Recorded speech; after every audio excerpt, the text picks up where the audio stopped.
Chukua Biblia yako alafu ufungue kitabu cha Matendo ya Mitume sura ya 2. Tutaanzia hapo leo.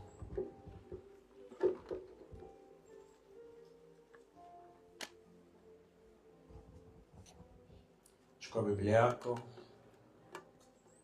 alafu tukutane Matendo ya Mitume ile sura ya 2.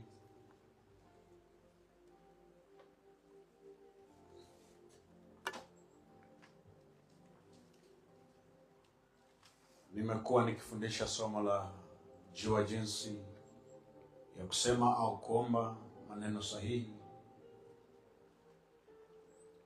Juu ya nini?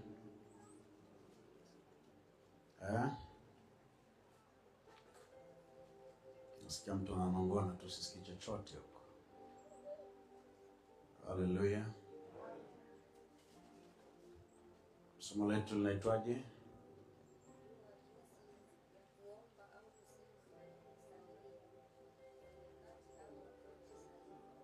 Jua jinsi ya kuomba au kusema maneno sahihi katika nini? Katika nyakati au wakati wako. Haleluya. Sasa tulifika mahali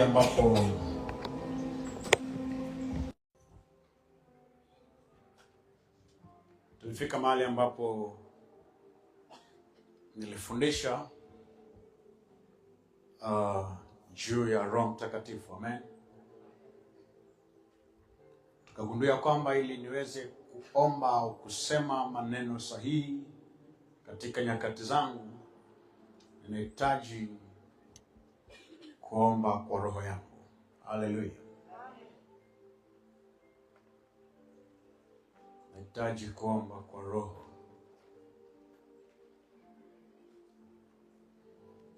Na ninaposema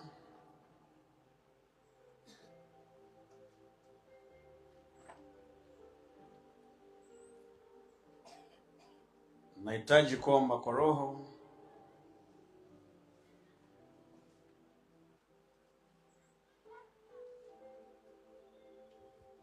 hapo ndipo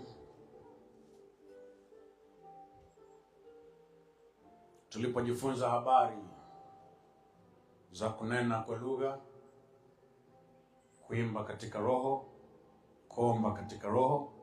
Na saa ukiwa naomba kwa maneno ya rohoni au kwa lugha za rohoni, ndio saa ambayo unapata ufunuo wa kujua ni neno gani la kutamka, neno gani la kusema, maana maneno yanakuwa yanafanya nini? Maneno yanakuwa yanakuja. Haleluya.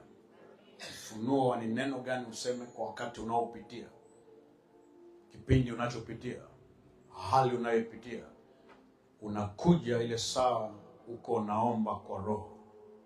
Na kuomba kwa roho ndiyo tunakwambia ni kuomba kwa kunena kwa lugha.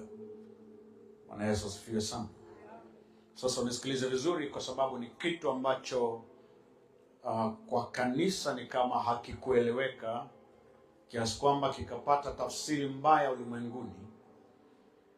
Of course, tafsiri mbaya juu ya habari ya kunena au kuomba katika lugha haijaanza leo, ilianza tokea kanisa la kwanza kule Yerusalemu. Nitakuonesha hapa kwenye Matendo ya Mitume. Lakini tunapoomba katika roho inatusaidia, kwa maana ya kwamba hatuombi kwa utashi na namna ya kibinadamu, ila tunaomba katika mfumo na namna ya kiungu. Haleluya. Haleluya. Na hiyo ndio itakayoleta matokeo kwenye maisha yako na majibu ya mambo yote unayopitia na vitu vyote vigumu unavyopitia, sababu kila tatizo unalopitia ni la kiroho. Na ni lazima ulipatie utatuzi kutoka kwenye ulimwengu wa nini?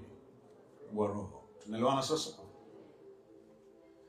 Na ili uwe na maneno sahihi ya kuomba au kusema juu ya hali au wakati unaopitia, lazima uwe ni mtu wa rohoni.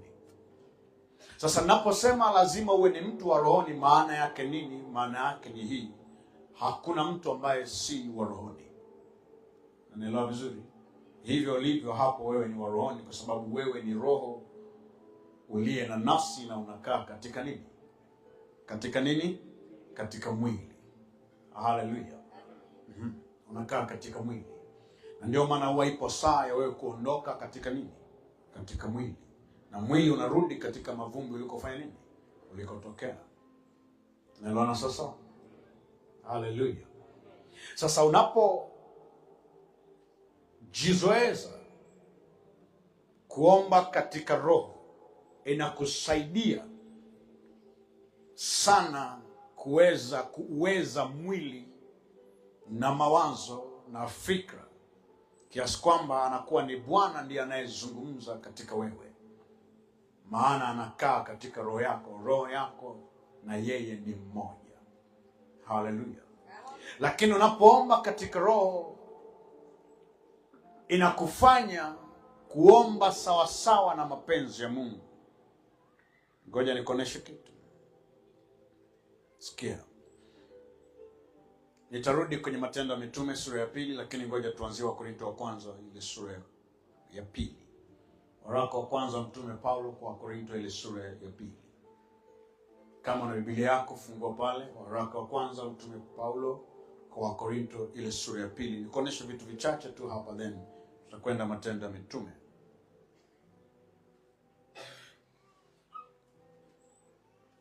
Ilifika mahali ninaposema habari ya kanisa na maana ya kanisa lote la Mungu Tanzania na ulimwengu. Sasa waumini na hata wa makanisa ya Kipentekoste yanayoitwa Pentekoste, kunena kwa lugha au kuomba katika lugha ikawa ni vitu wanafanya watu wachache sana, ambao wanaaminika kwamba hao ni warohoni kuliko watu wengine, ama hao ni watakatifu kuliko watu wengine. Bwana Yesu asaidie sana. Na ilifika mahali likawa ni jambo la aibu watu kufanya. Kwa nini? Kwa sababu watu wakawa wanachanganya maisha ya kila siku ya mtu na matokeo yake pamoja na maisha yake ya Ukristo. Anatazamwa mtu katika maisha yake ya kila siku, anaonekana anafanya mambo ambayo hayampendezi Mungu. Sasa halafu eti mtu huyo akifika kanisani anafanya nini? Ananena kwa lugha. Watu wakawa nasema hapana, haiwezekani. Maana Roho Mtakatifu, yeye ni mtakatifu na hachangamani na uchafu. Na huyo mtu tunamjua ni nini? Ni mchafu. Inakuwaje anene kwa lugha? And then hayo maneno yanasemwa, yanasikika na wanadamu wanasikia, Wakristo wanasikia. Then watu kunena kwa lugha kwao ikawa ni aibu, kwa sababu kila anayejitazama akijiona anaona ana kasoro fulani. Sasa anakosa fulani, ana dhambi fulani, ana mapungufu fulani. Kwa hiyo hana sifa ya kufanya nini? Hana sifa ya kunena kwa lugha. Kwa hiyo ikabaki ni jambo la watu wachache. Na ndio maana hao walionena kwa lugha wakaonekana wao ni watakatifu kuliko watu wengine. Na of course wakawa wanaishi maisha ya kujitahidi, hata ubaya wao usingeweza kugundulika, maana ungelifanyika kwa siri sana. Mapungufu yao yasingeliweza kujulikana, maana yangefanyika kwa siri sana, ili kutunza ile heshima. Hata anenapo kwa lugha watu wasiweke nini? Wasiweke shaka. Sasa sikiliza, hapo huko unashughulika na wanadamu, sio Mungu tena. Bwana Yesu asaidie. Likawa ni swala la aibu. Watu hawawezi tena kunena kwa lugha, na ndio maana haikuwa rahisi kumwona kijana kanisani akinena kwa lugha. Unakuta ni watu wazima tu, tena wazee, vikongwe. Sio? Kwa sababu iliaminika hao tayari mambo ya dunia wamekwisha kuachana nayo, miili yao imechoka. Kwa hiyo Mungu anatumia waliochoka miili kunena kwa lugha. Vijana anamwachia shetani, si ndio? Yes. Kwa hiyo Mungu akawa anasema na wazee tu peke yake, hasemi na vijana. Na wakati ukilitazama neno lake, Mungu anahitaji sana kusema na nini? Na vijana.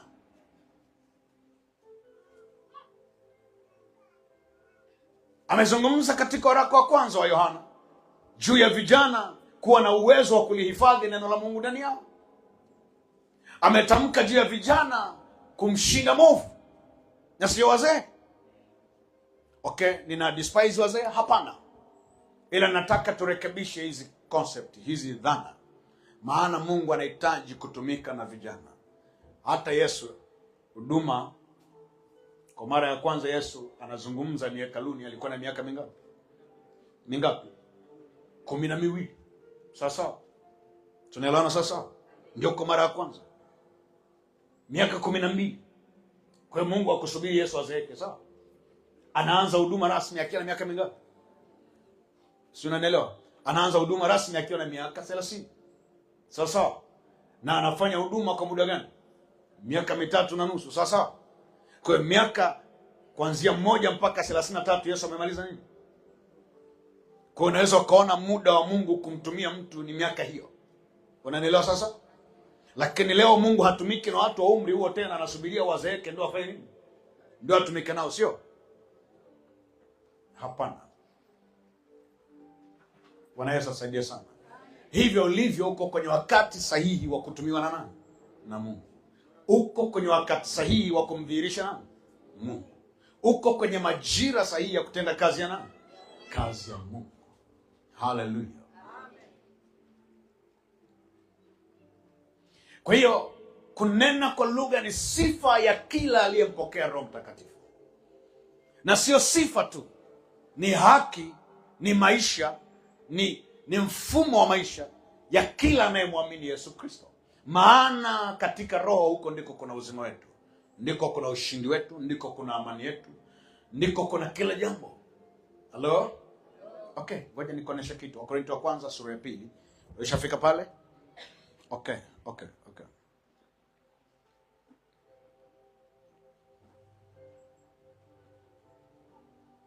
Tutasoma kwa haraka, nitasoma kuanzia ule mstari wa 6 mpaka huku chini kidogo, maeneo niliyo ya kusudia. Sikiliza, neno linasema, Wakorintho wa kwanza sura ya 2 kuanzia mstari wa 6. Biblia inasema, walakini iko hekima tuisemayo kati ya wakamilifu, ila si hekima ya dunia hii, wala ya hao wanaoitawala dunia hii, wanaobatilika. 7. Bali twanena hekima ya Mungu katika siri. Sema siri. Twanena hekima ya Mungu katika nini? Anasema ile hekima iliyofichwa, ambayo Mungu aliazimu tangu milele kwa utukufu wetu, ambayo wenye kuitawala dunia hii hawaijui hata mmoja. Maana kama wangalijua wasingalimsulubisha Bwana wa utukufu. Lakini kama ilivyoandikwa, mambo ambayo jicho halikuyaona wala sikio halikuyasikia wala hayakuingia katika moyo wa mwanadamu, mambo ambayo Mungu aliwaandalia wampendao. 10. Lakini Mungu ametufunulia sisi kwa Roho. Sema kwa Roho. Mungu ametufunulia kwa nini? Kwa hiyo ufunuo unapatikana kwa njia nini? Ya Roho. Unaelewana sasa? Lakini Mungu ametufunulia sisi kwa Roho, maana Roho huchunguza yote, hata mafumbo ya nani? Roho anafanya nini? Huchunguza yote, hata nini? Hata mafumbo ya Mungu. Unanielewa sasa? Inawezekana saa hii hauijui kesho yako, lakini kama unataka fumbo la kesho yako lijulikane kwako, maana yake fanya nini? Fanya nini? Omba katika Roho, sema katika Roho, imba katika Roho, maana katika Roho huko ndiko kuna siri, huko ndiko yamewekwa mafumbo ya nani? Ya Mungu. Tunaelewana sasa? Nataka uelewe mambo haya vizuri. Uelewe mambo haya vizuri. 11. Maana ni nani katika binadamu ayajuaye mambo ya binadamu ila roho ya binadamu iliyo ndani yake? Anasema roho ya binadamu iliyo ndani ya binadamu ndiyo inayojua mambo ya nani? Listen carefully. Roho ya binadamu, nimekuambia wewe kama binadamu ni roho, na roho yako inayajua kumbe mambo yote ya kwako, kuanzia siku unazaliwa mpaka siku utakaofanya nini. Lakini hivyo ulivyo hapo kama mwanadamu, kesho yako ufanye nini? Hauijui. Kwa nini hauijui? Kwa sababu haujaungana na nini? Na roho yako. Manake inachokijua roho yako wewe ufanye nini? Inachokijua roho yako, nafsi yako haifanye nini? Hajui. Halafu Biblia inatuambia roho ya mtu, roho ya mwanadamu ndiyo inayojua mambo yote ya nani? Ya mwanadamu. Tunaelewana sasa? Kwa hiyo roho hana surprise ya kesho yako wala ya mwaka unaokuja. Anajua. Na ndio maana kuna nyakati roho yako, kuna wakati inajaribu kutaka kukuepusha na mambo mbalimbali yatakayotokea usiyoyajua, lakini kwa sababu hauna muungamaniko na roho yako, unajikuta umeingia kwenye shida ambayo ungefanya nini? Ungeiepuka.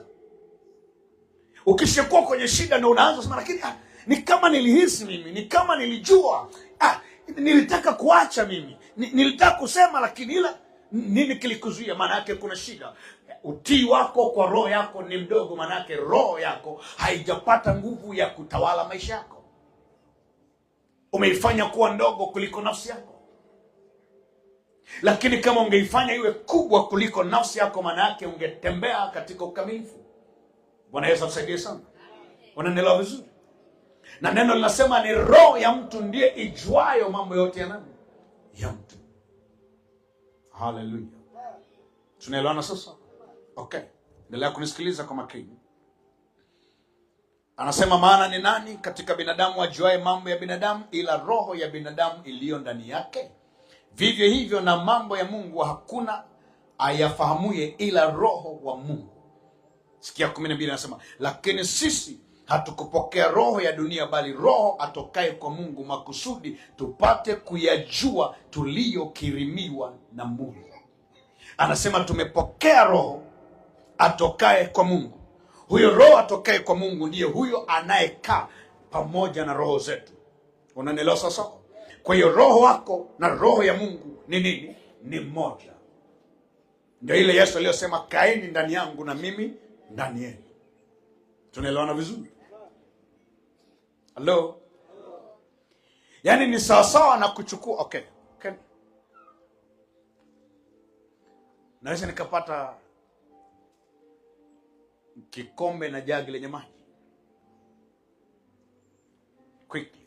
Okay, you don't need to bring it. Kaa, nisikusumbue. Yaani sawasawa na kuchukua maji yaliyoko katika kikombe na maji yaliyoko katika nini? Katika jagi, alafu ufanye nini? Sio, unanielewa? Yatajitenga ya kwamba mimi nimetoka kwenye kikombe, wewe uko kwenye nini? Kwenye jagi. Kwa hiyo utaweza kuyatofautisha haya ni ya kikombe na haya ni ya nini? Ni ya jagi, sio? Utaweza? That is the way. Hivyo ndivyo tulivyo na Mungu. Roho wa Mungu alipokuja akaingia katika roho yako, yeye na roho yako walifanyika mmoja. Na kwa sababu wote ni roho, hakuna jinsi ya kufanya nini? Unanielewa? Unanielewa sasa? Hiyo ndio sababu tunasema Mungu anakaa wapi? Ndani yetu. Tunaelewana vizuri?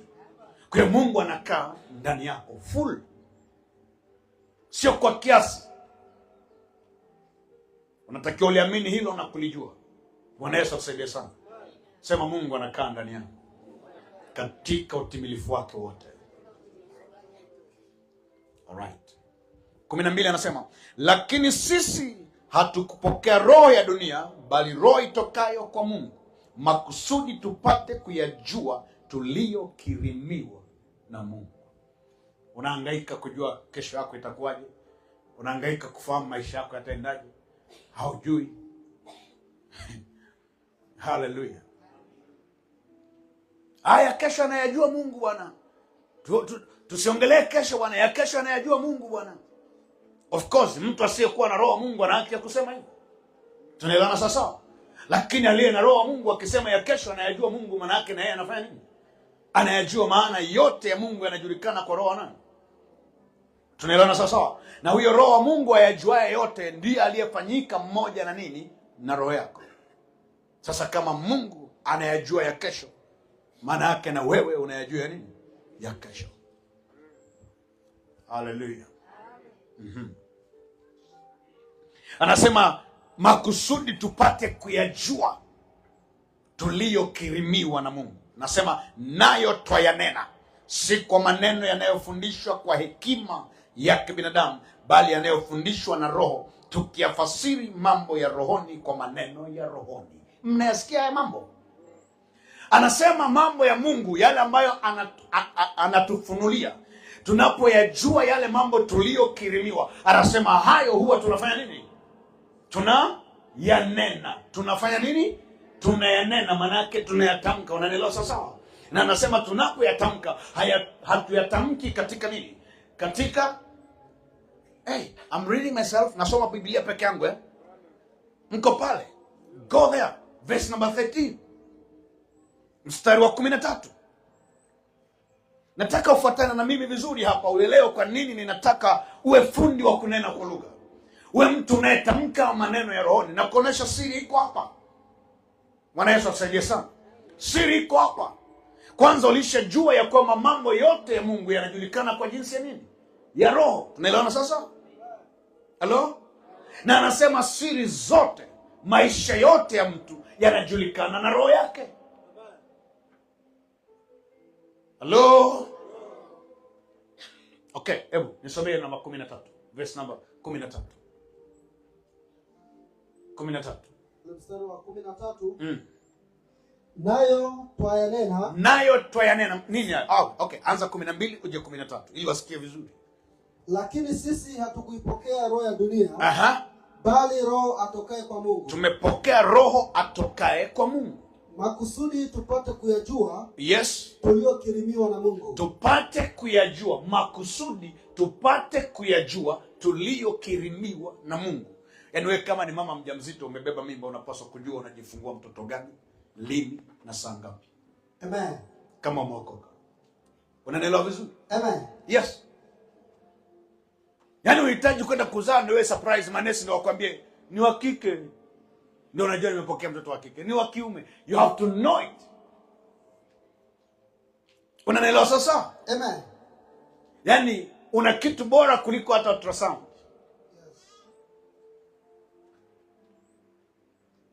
Mama amebeba toto hilo tumboni, yuko nalo mtaa kwa mtaa. Miezi 9. Unamuuliza mama, unajua umebeba mtoto gani? Akamwambia, kwanza anakushangaa, anasema huyu nini tena? Swali gani? Anashangaa. Mimi wanakutana na wajawazito na waliza, unajua umebeba mtoto gani? Anashangaa, mtu anashtuka. Waoga zaidi asema, wale Freemason ndio hawa. Mtu anashtuka, anatoa macho. Namuuliza, unataka kujua? Unataka kujua? Akizubazuba, sisemi. Maana atasema hili chawi. Sijui kama unanielewa. Amen. Na alamba akisema, nataka kujua. Hapo namwambia. Naambia, that's a boy. Huyo ni wa kiume. Kwa hiyo kama unafanya maandalizi, andaa vitu vya mtoto. Bwana Yesu asaidie. Amen. You have to know what you carry. Eti wa Kristo wanaibiwa watoto hospitali. Unatakiwa ujue umebeba toto gani humo ndani. Kama umeshughulikia jambazi liko unaanza kushughulika nao bado liko tumboni. Unajua kabisa hili. Mbona kama lina roho za kijambazi unaanza kuliambia bado liko. Unaanza kuliumba upya. Naambia ninaona unaambatana na roho za kijambazi, kuanzia sasa nabatilisha. Maana wewe mama ni Mungu duniani kwa mtoto wako. Na neno lako linatosha kuumba kitu chema. Hallelujah. Kwa sababu humo ndani huyo anaishi. Sawa? Anaishi. Yaani kwake hiyo ni duniani, kama vile ambavyo wewe hapa unaishi duniani. Unanielewa? Alafu umekaa tu unatembea unazunguka huko duniani. Ukifa unaingia mahali pengine ambapo maisha haya hayapo tena. Na inawezekana haya hata usiyakumbuke tena, maana uko kwenye mfumo mwingine. Ndivyo alivyo mtoto. Kuna maisha yanaendelea mle ndani ya tumbo, ule ni ulimwengu wake. Wananielewa sasa? Ila wewe unaufahamu huu ulimwengu anaoujia kuliko hata yeye. Japo kuwa roho yake inafahamu kila kitu. Bwana Yesu asaidie. Na hapo ndipo tunakuja kusema asikushauri mtu kutoa mimba. Kama bado ya mwezi kamoja bado hajawa mtu. Nani alikwambia? Wewe mtu unamjua? Mtu ni roho. Mtu sio miguu wala mikono. Unaelewa? Mtu nini? The moment mimba imeingia na mtu ameanza kuishi. Ukatoa mimba umeua. Tunaelewana sasa? Hakuna discussion hapo. Dunia inajaribu kuwapamba unajua no. Toa mimba ya siku moja umeua. Sawa? Haya, anasema tupate kuyajua tuliyokirimiwa na Mungu, nayo twayanena. You see, kwa njia ya Roho wa Mungu anayekaa ndani yetu, anasema tunapata kuyajua mambo tuliyokirimiwa na Mungu, na tunapoyajua tunaanza kufanya nini? Tunayanena. Maanake tunaanza kuyasema, tunayasema. Anasema tunayasemaje sasa? Anasema si kwa maneno yanayofundishwa kwa hekima za kibinadamu.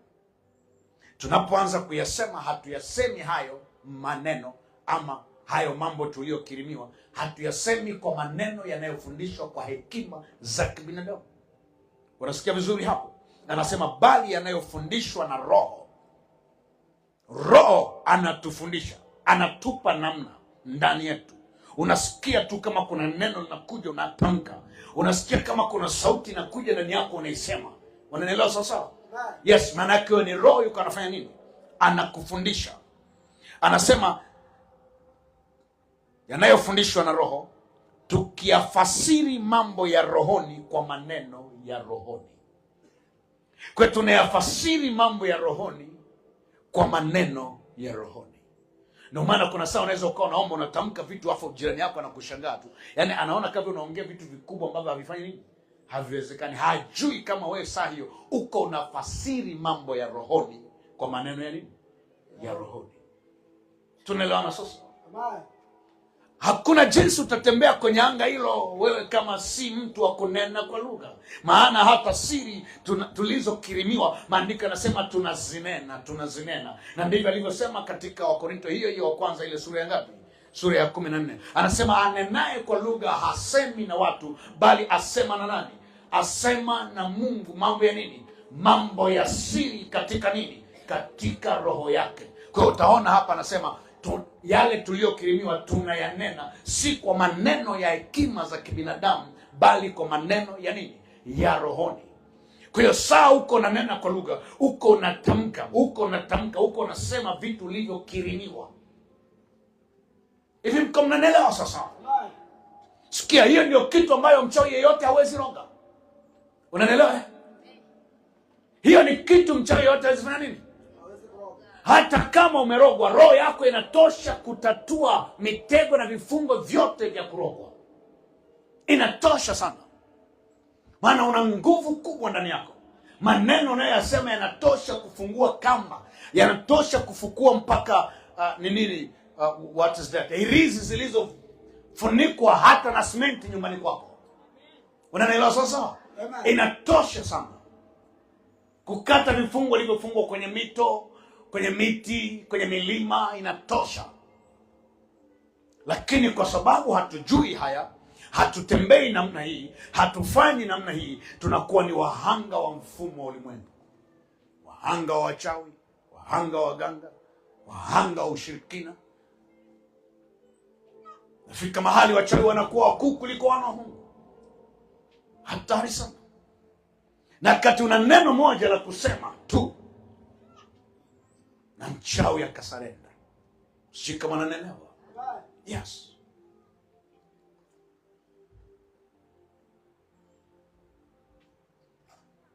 Sasa nisiende kule chini zaidi, nitaka yasikia hayo katika Wakorinto wa kwanza.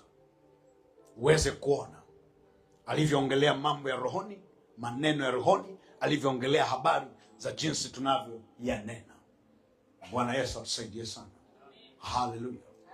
Kwa hiyo hebu anza kuwa na kiu ya kuwa unanena kwa lugha. Sikiliza. Unataka kulala? Omba kwa kunena kwa lugha. Unataka kuamka? Omba kwa kunena kwa lugha. Maana huko ndiko kuna maneno ya siri. Sijui kama unanielewa. Kuna uwezo wa kuitengeneza siku yako. Kuna uwezo wa kusalimisha usiku wako. Kuna uwezo, yote yamewekwa hapo. Na saa utakapojenga hayo mazoea. Ngoja nikuoneshe kitu. Kuna mtu anafuatana na mimi hapa. Ukisoma waraka wa kwanza wa Mtume Paulo, So wa kwanza. No, I think this is a letter. Ni waraka kwa Waefeso, kwa kanisa la Efeso. Hebu nani Pastor Moda, nenda Waefeso sura ya 5. Sura ya 5 Waefeso. Nenda mstari wa 18. Waefeso sura ya 5 mstari wa 18. 5:18 Waefeso. Tena msilewe kwa mvinyo. Listen, sikia hii kwa makini. Anasema tena msilewe kwa mvinyo. Ambamo mna ufisadi. Ambamo mna ufisadi. Hebu rudia huo mstari vizuri. Tena msilewe kwa mvinyo. Ambamo mna ufisadi. Bali mjaze Roho. Tena msilewe kwa mvinyo. Amen. Ambamo mna ufisadi. Ndio. Bali mfanye nini? Mjaze Roho. Mjazwe Roho. Amen. Bali mjazwe Roho. Anasema msilewe kwa mvinyo ambamo mna ufisadi. Amen. Sasa hili andiko ni kama huwa alijeleweka vizuri. Unaposema mvinyo, Mungu amesema msilewe kwa mvinyo, maana mvinyo ndani yake mna ufisadi. Maana yake nini? Lile neno ufisadi ni kitu gani? Limebeba maana gani? Alichokikusudia katika ufisadi, hebu ngoja nikoneshe vitu kadhaa hapa ambavyo vitakusaidia. Ngoja nikoneshe vitu kadhaa. Hiyo ni Efeso sura ya 5 mstari wa 18. Sasa? Amen. Okay.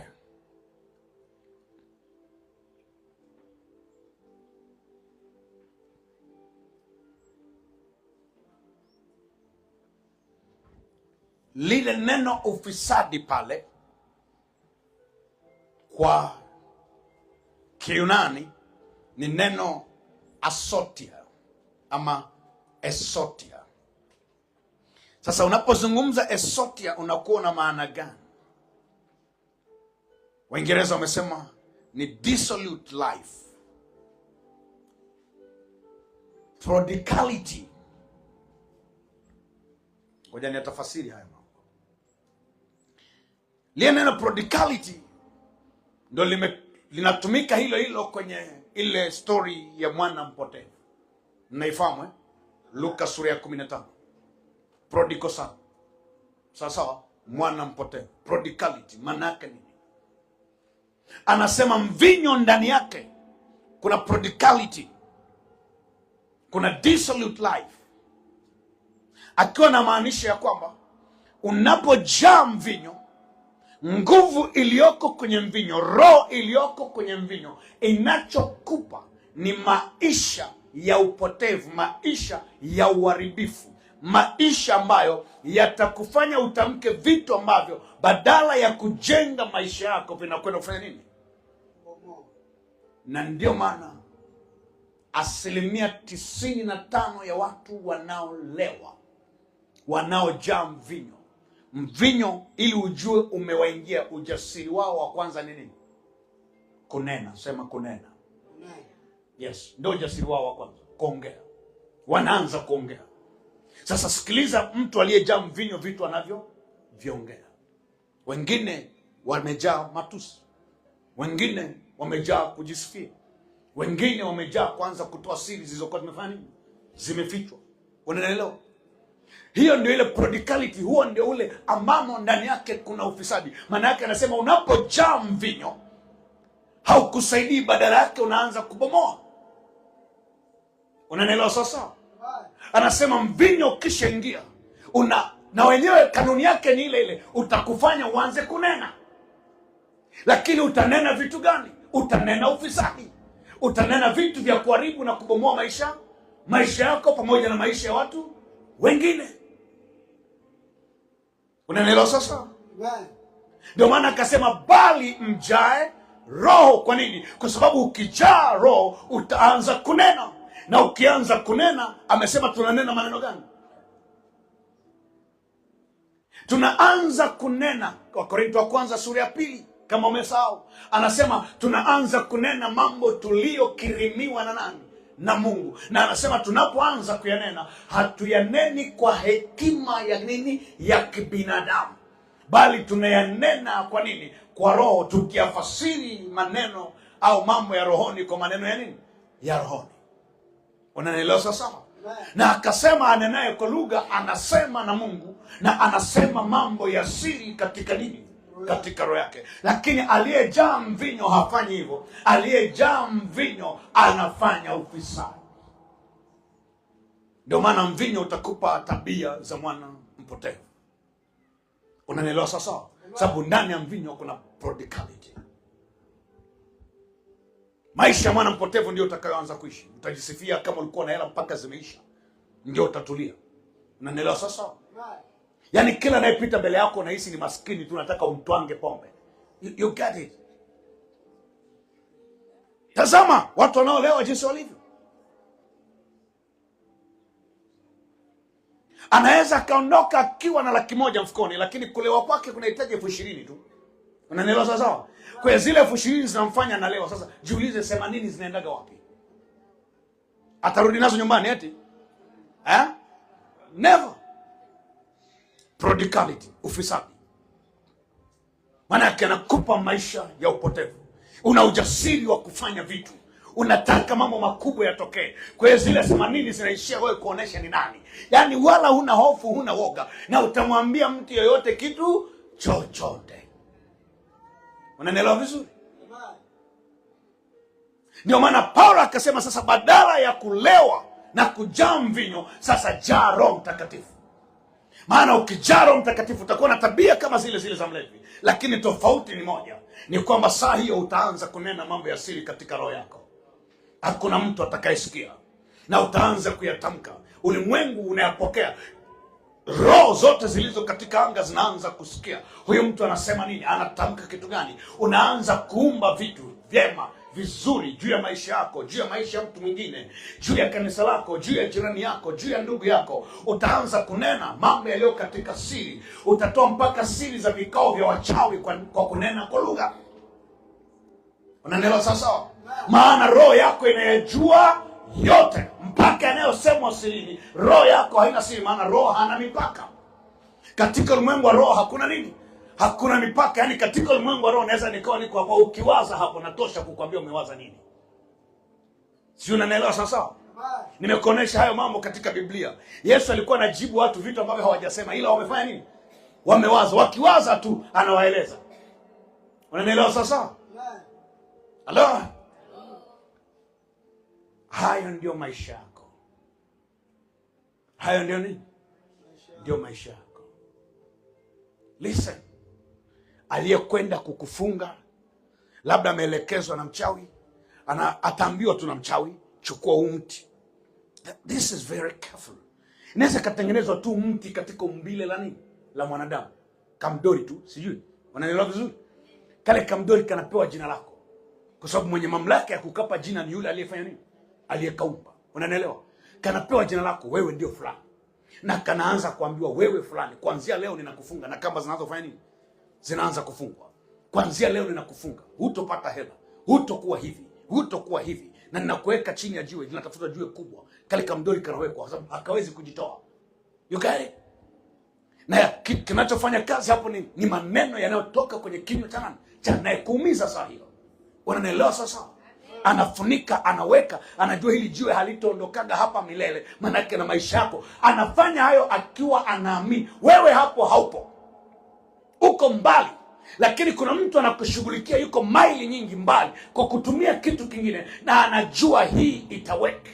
Hii itatenda kazi. Kilichobeba ujasiri wake ni maneno anayoyasema na imani aliyoweka katika ile nini? Ile kazi. Unanielewa vizuri? Na ni kweli huyu aliyefanya hivyo unashangaa tayari. Kama alikuwa ni mfanya biashara, biashara zinazofanya nini? Zinaanza kuporomoka. Kama alikuwa anapendwa na watu, unashangaa watu hawawezi kumpenda tena. Unashangaa tu